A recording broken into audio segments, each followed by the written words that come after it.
Bonjour à vous, c'est Augustin de Mon Indépendance Financière. Aujourd'hui, on va voir la troisième leçon des 11 lois de la réussite de Tony Robbins. Apprenez à décider et plus rien ne saura vous arrêter. Je maintiens dans ce petit livre que le pouvoir de changer votre vie existe. Où se trouve-t-il? Comment le canaliser? Nous savons tous que pour obtenir de nouveaux résultats, il faut changer de comportement. Mais il faut aussi prendre conscience du fait que tous nos actes découlent des décisions que nous prenons. Pouvoir décider, c'est pouvoir changer. Là encore, il est vrai que nous ne sommes pas toujours maîtres des circonstances, mais nous pouvons exercer un contrôle sur ce que nous décidons de penser, de croire, de sentir, et sur nos réactions aux événements. Il ne faut jamais oublier qu'à chaque instant, que nous l'acceptions ou non, la vie nous met en face de nouveaux choix. Ces choix, ainsi que les actes et résultats qui en découlent, dépendent entièrement de nous. La plupart d'entre nous oublions que nous avons le pouvoir de choisir. En fin de compte, ce sont nos décisions et non pas les circonstances qui influent sur notre destin. Votre mode de vie actuel reflète notamment qui vous avez décidé d'être et ce que vous avez décidé d'accomplir, ainsi que vos décisions de fréquenter telle ou telle personne, d'apprendre ou de ne pas apprendre, d'adopter certaines croyances, de persévérer ou d'abandonner la partie, de vous marier, d'avoir des enfants, de vous alimenter d'une certaine façon, de fumer ou de boire. Toutes ces décisions ont littéralement réglé le cours de votre vie. Si vous voulez sincèrement changer votre situation, vous devez décider ce qui vous tient à cœur, ce que vous ferez et quels sont les engagements que vous êtes prêt à prendre. Lorsque j'emploie le terme décision, je veux parler d'un choix conscient. La plupart des gens se disent « bon, j'ai décidé de perdre du poids », mais ils pensent en termes trop vagues et manquent de précision.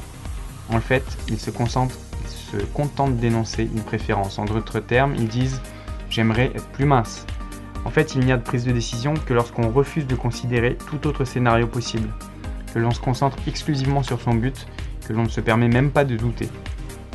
Permettez-moi de vous raconter l'exemple édifiant d'un homme qui avait compris toute la puissance que renferme une vraie décision, de quelqu'un qui s'était juré une fois pour toutes de ne jamais abandonner la partie. Il s'appelle Soichiro Honda, c'est le fondateur de la société Honda, qui fabriqua des automobiles et des motos. Monsieur Honda ne se laissa jamais arrêter par les tragédies, les problèmes ou les défis. En fait, il décida souvent de considérer les plus grands obstacles comme de simples étapes à franchir dans la course devant le mener à la victoire finale. En 1938, Monsieur Honda n'était qu'un pauvre étudiant qui rêvait de créer un nouveau type de segment de piston qu'il comptait fabriquer pour la société Toyota. Monsieur Honda décida souvent de considérer les plus grands obstacles comme de simples étapes à franchir dans la course devant le mener à la victoire finale. Oui, donc c'est répété dans le livre. Tous les jours, il allait suivre ses cours, puis il passait la nuit à travailler sur la conception de son engin, le visage et les mains pleins d'huile. Il investit le peu d'argent qu'il possédait dans son projet, sans parvenir à le terminer.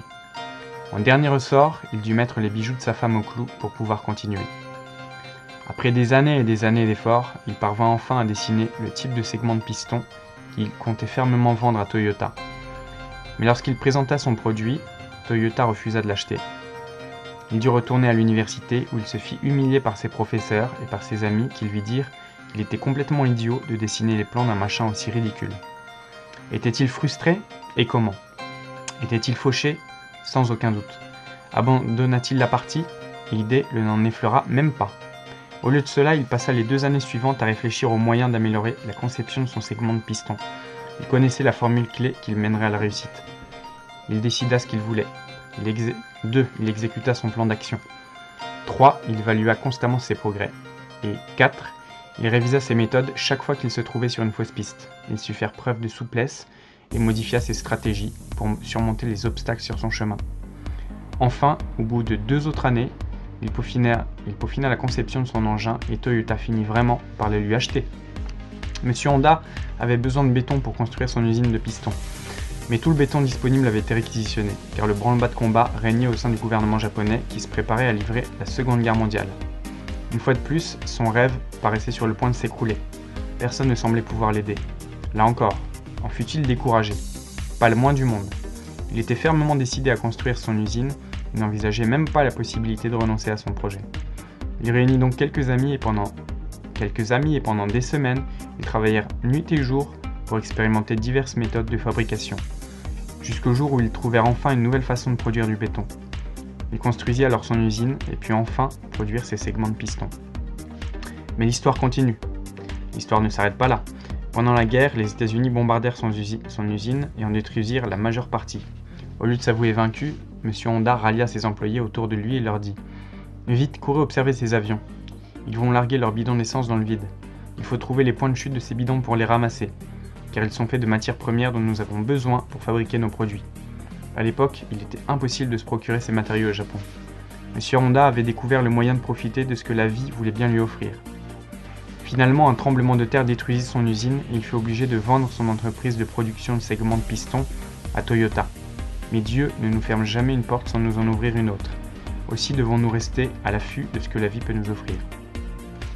Lorsque la guerre prit fin, le chaos régnait au Japon. Partout dans le pays, il y avait une pénurie de matières premières. L'essence était rationnée, mais dans certains cas presque introuvable. M. Honda ne réussissait même pas à s'en procurer suffisamment pour mettre sa voiture en marche et se rendre au marché, acheter des provisions pour sa famille. Au lieu de se sentir vaincu ou impuissant à agir, il prit une nouvelle décision. Il décida qu'il ne se contenterait pas d'une qualité de vie aussi médiocre. Il se posait une question d'une importance cruciale. Que puis-je faire d'autre pour nourrir ma famille ? Comment mettre à profit les connaissances que je possède déjà pour atteindre mon but ? Il s'aperçut alors qu'il lui restait un petit moteur, de ceux dont on se sert pour équiper les tourneuses à gazon, et l'idée lui vint de le monter sur sa bicyclette. Il créa ainsi la première motocyclette. Il s'en servait pour aller au marché et peu de temps après, ses amis lui demandèrent de leur fabriquer leur propre motocyclette. En peu de temps, il en monta un si grand nombre qu'il commença à manquer de moteur. Il décida alors de construire une nouvelle usine pour les fabriquer lui-même. Mais que faire sans argent dans un Japon déchiré ? C'est en décidant que nous forgeons notre destin. Tony Robbins. Au lieu d'abandonner la partie et de se dire « il n'y a pas de solution », une brillante idée lui vint à l'esprit. Il décida d'envoyer une lettre à tous les propriétaires de magasins de bicyclettes du Japon, dans laquelle il leur expliquait qu'il avait trouvé une solution pour remédier aux problèmes de transport du Japon, que sa motocyclette serait économique et qu'elle permettrait aux Japonais de se déplacer facilement. Puis il leur demanda d'investir dans son projet. Parmi les 18 000 propriétaires de magasins de bicyclettes qui reçurent la lettre de M. Honda, 3 000 décidèrent de le financer, et il put alors fabriquer son premier lot. Vous pensez peut-être que le succès fut immédiat, n'est-ce pas ? Eh bien pas du tout. Sa motocyclette était trop grande et trop lourde, c'est pourquoi bien peu de Japonais l'achetèrent. Une fois de plus, il analysa ce qui n'allait pas, et au lieu de baisser les bras, il révisa à nouveau sa stratégie. Il décida d'épurer le modèle de ses motocyclettes, et d'en construire des beaucoup plus légères et de plus petites dimensions. Il nomma son nouveau modèle The Cube. La nouvelle motocyclette fit fureur sur le marché et ce succès inouï valut à M. Honda d'être décoré par l'empereur. Il devint célèbre et tout le monde déclara qu'il avait eu bien de la chance d'avoir eu une si bonne idée. Était-ce vraiment de la chance ? Si chance signifie travailler en sachant ce que l'on fait, alors oui, il se peut que M. Honda ait eu de la chance. À l'heure actuelle, son entreprise est une des mieux cotées au monde. La société Honda compte plus de 100 000 employés et vend plus de véhicules que tous ses concurrents américains, à l'exception de Toyota. Et tout ça parce que M. Honda n'accepta jamais de s'avouer vaincu. Il refusa de se laisser arrêter par les problèmes et les circonstances. Il avait décidé une fois pour toutes qu'il y a toujours moyen de réussir quand on le veut vraiment. La vie n'est qu'une suite de décisions. Vous savez comme moi que certaines personnes sont nées sous une bonne étoile. Leurs parents étaient riches et ils ont grandi dans des milieux privilégiés. La nature semblait les avoir dotés d'une bonne santé et d'une robuste constitution, et on a pourvu à leurs moindres besoins. Et pourtant, il arrive parfois que ces mêmes individus deviennent obèses, frustrés et toxicomanes. Par ailleurs, il est courant d'entendre parler ou de rencontrer des gens qui, contre toute probabilité, ont réussi à surmonter tous les obstacles et à se dépasser après avoir pris de nouvelles décisions d'une importance capitale pour leur destin. Ce sont aujourd'hui des modèles de caractère invincible et de la puissance illimitée de l'esprit humain. Comment ces gens étonnants procèdent-ils ? Tous ont décidé à un moment donné qu'ils en avaient assez et qu'ils ne se contenteraient pas de ce que la vie et qu'ils ne se contenteraient que de ce que la vie avait de meilleur à leur offrir. Ils ont vraiment pris la décision de transformer leur vie. Qu'est-ce que j'entends par vraiment ? Eh bien, tant de gens disent par exemple « je devrais vraiment perdre du poids, je devrais gagner plus d'argent, je devrais rechercher un meilleur emploi, je devrais arrêter de boire et de fumer ». Ce n'est certainement pas à coup de devrait que vous allez changer quoi que ce soit. Les vraies décisions ne sont pas des châteaux de cartes, elles sont coulées dans le béton. On se fixe une ligne de conduite et on n'en dévie pas d'un millimètre. La seule façon de changer de vie est de prendre une véritable décision. Décider véritablement signifie exclure la moindre possibilité d'échec et concentrer toute son énergie sur l'objectif qu'on se propose d'atteindre. S'il est si facile de prendre des décisions,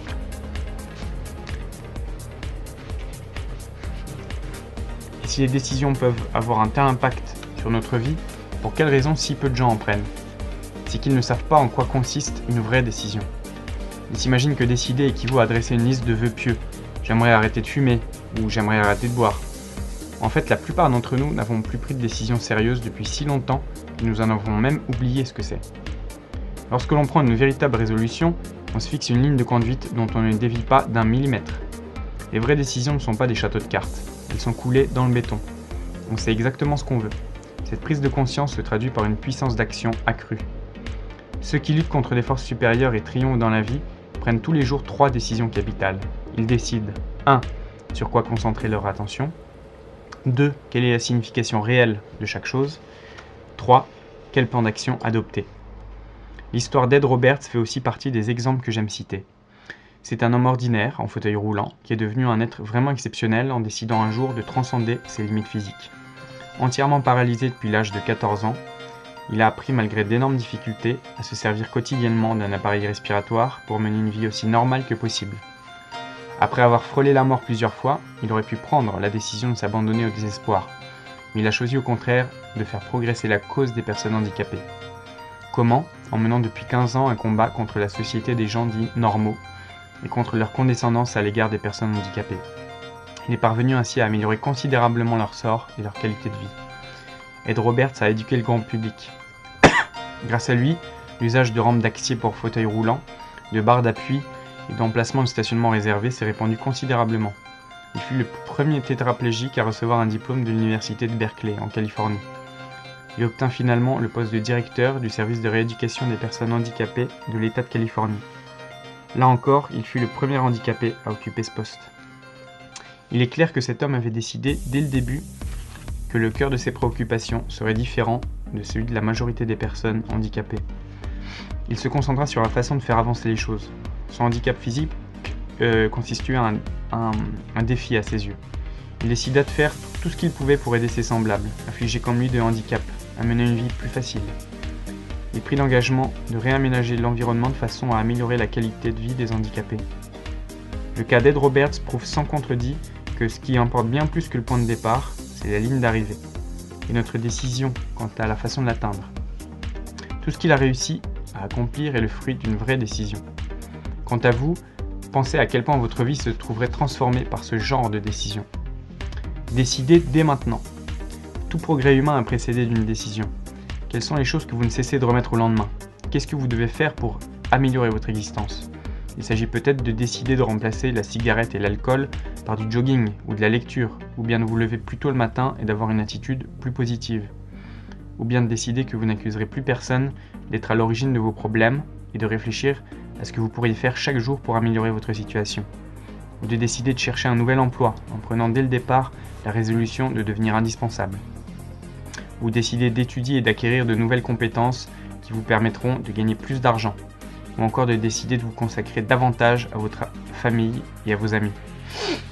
Dans l'immédiat, prenez 2 résolutions que vous vous engagez fermement à respecter, quels que soient les efforts que vous devrez déployer. Commencez par prendre la décision de faire une promesse facile à tenir, envers les autres ou envers soi-même.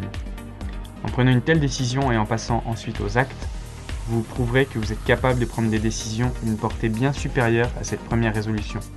Vous verrez alors vos muscles décisionnels se raffermir à vue d'œil. Maintenant, prenez une seconde décision qui exige encore plus de détermination de votre part, une résolution qui vous inspire vraiment. Inscrivez vos 2 décisions dans l'espace à la page suivante. Informez-en vos parents et amis et abandonnez-vous ensuite au plaisir, à la fierté de tenir votre parole. Donc en fait, il s'agit de prendre des notes. 2 décisions importantes que j'ai prises et que je me suis engagé à respecter, par exemple. Et pour que vos décisions deviennent concrètes, tout cela dépend de votre capacité à bâtir vos croyances et démarrer en trombe. Ce sera l'objet de la prochaine vidéo sur cet ouvrage. Voilà, je vous ai mis le lien du livre dans la description. Si vous avez apprécié la vidéo, n'hésitez pas à liker, commenter et à partager. Je vous dis à bientôt pour une nouvelle vidéo.